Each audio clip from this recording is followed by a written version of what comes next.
expert. Alors lui, je suis béate d'admiration lorsqu'armé de son marteau, il anime les salles de vente de Normandie et de Navarre. Maître Samuel Baucher, notre commissaire-priseur, vient de nous rejoindre. Bonjour, maître. Bonjour.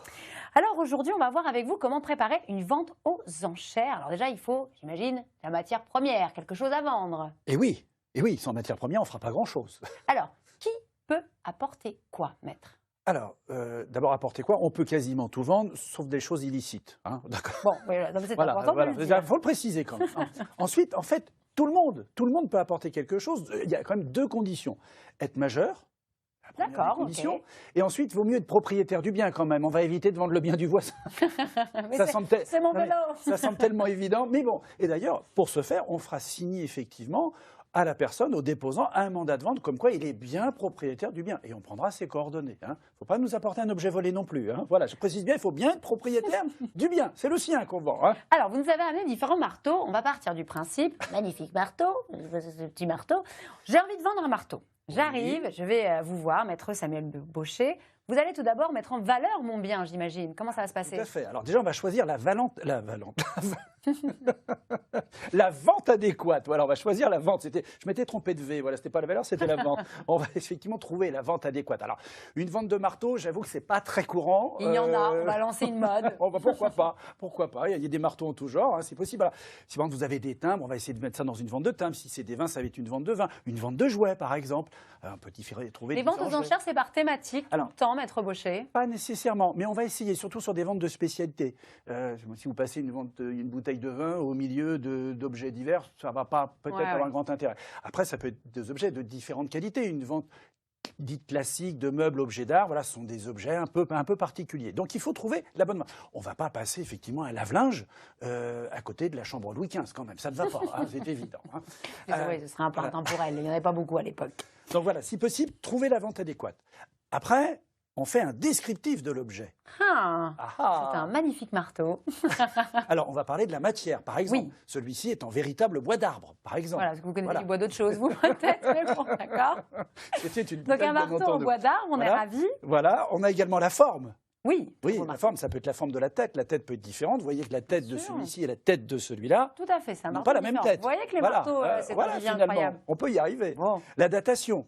Celui que vous avez dans les mains, visiblement, est plus vieux. Ça doit être un vieux commissaire-priseur, celui-là, parce qu'il est déjà bien usé. C'est le vôtre, on le dira en fin d'émission. La dimension. Tout le monde sait que ceci fait un bon 20 cm. Hein. Bon, très bien. Largement.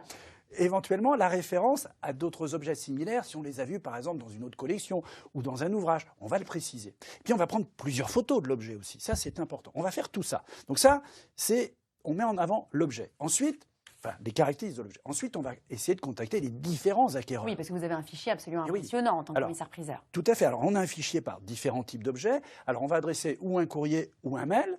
On a aussi de la publicité dans les journaux ou les revues spécialisées. Ça peut être aussi une émission de télévision, de préférence France 3 d'ailleurs. Hein. Évidemment, voilà, tout à fait. Hein. Et puis aussi la mise en ligne sur différents sites internet, notamment Interenchères, qui est un très bon site d'ailleurs. On peut aussi éditer un catalogue. Pourquoi pas faire un catalogue de marteaux? Tout ça, c'est payant, maître Baucher? Alors ça fait partie des services que rend le commissaire-priseur pour mettre l'objet en valeur, pour satisfaire son client. Alors, on ne va pas faire un catalogue pour vendre des marteaux, ça me semble, à moins d'avoir vraiment une collection très, très particulière. Hein. Ne dérapez pas, je vous en prie, restons sur le marteau. Mais alors, donc c'est payant, on est d'accord. J'ai un marteau à vendre, je vous donne un petit peu de sous. Ça dépend peut-être de la valeur du bien, de la taille du bien. En général, le commissaire-priseur perçoit un pourcentage sur la valeur de l'objet, quand il le vend. Voilà, c'est-à-dire on va dire, il y aura tant de pourcents sur la valeur du bien. C'est un investissement à long terme. Voilà, donc le commissaire-priseur a intérêt à bien faire les choses. Tout à fait. Voilà, alors ça y est, la vente c'est parti, l'ordre de passage est très important aussi. Ah, tout à fait, on ne met pas un ordre de passage, n'est pas lié au hasard. On ne va pas par exemple mettre tous les 10 beaux objets, on ne va pas les mettre au début. On va pas mettre alors ça ne veut pas dire que le premier n'est pas bien, hein. Mais si on met les 10 premiers au début, les gens ils vont partir, on va avoir du mal à vendre les autres. Il faut essayer d'alterner. Voilà, il ne faut pas mettre non plus tous les beaux objets à la fin. Il faut alterner un objet qui va être facile à vendre et un qui va être plus difficile. Alors ça, c'est compliqué. Mais voilà, on sait qu'il y a des choses qui plaisent plus que d'autres. Qui pèse aussi, mon petit marteau. Qui pèse aussi, c'est vrai. Voilà. Oui, celui-ci est plus lourd, je vous le confirme. Après, on va peut-être éventuellement on peut avoir un ordre logique aussi, ou chronologique. Oui. C'est-à-dire, par exemple, on va mettre tous les objets d'art en même temps, après les meubles, ou les bijoux, ou l'argenterie. Alors on peut tout mélanger, c'est aussi une autre façon de voir les choses. Personnellement, j'aime bien quand c'est rangé, voilà, c'est plus simple. Ça peut être un ordre chronologique pour les vins. On va commencer par des plus récents. Ah, j'ai vu quand j'ai mis le mot vin, vous avez vu. Ah, j'ai vu votre mot de pour les vins. À consommer avec modération, bien entendu. Bien sûr. Donc on peut aller du plus vieux au plus jeune. Autre chose aussi, l'exposition, c'est important. Alors non seulement on a les photos, etc., mais il faut aussi présenter l'objet au public. Vous faites comment pour un petit marteau comme ça? On peut éventuellement faire une présentation. Coussin de velours avec des danseuses. Il y a une mise en scène. Alors peut-être pas les danseuses, mais on peut mettre un coussin de velours, par exemple.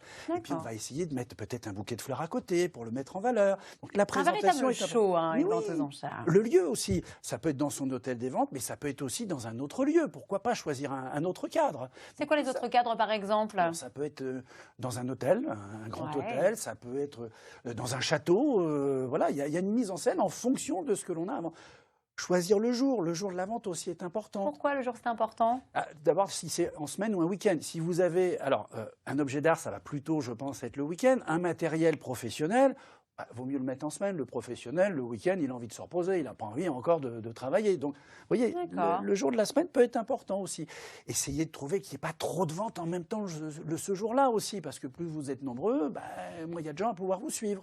Et puis après, voir si vous faites la vente en live ou pas. C'est-à-dire si c'est uniquement aux gens qui vont être présents ou éventuellement au téléphone, ou si vous ouvrez effectivement au live. Mais ça peut peut-être faire l'occasion avec d'une plaisir, émission. je trouve ça absolument passionnant. Une fois que c'est vendu, je récupère mes sous directement après la vente? Alors, on encaisse d'abord les fonds. En général, c'est dans le mois qui suit. Le temps, effectivement, que nous récupérions d'abord les fonds, effectivement, de l'acquéreur, et ensuite, on vous transmet les fonds, moins la commission au passage. Adjugé, vendu. Merci beaucoup à Maître Baucher. À très, très bientôt. Un plaisir, comme d'habitude, de vous recevoir sur le plateau. Vous êtes formidable. Je vous souhaite une belle matinée. Je vous en remercie. Et on termine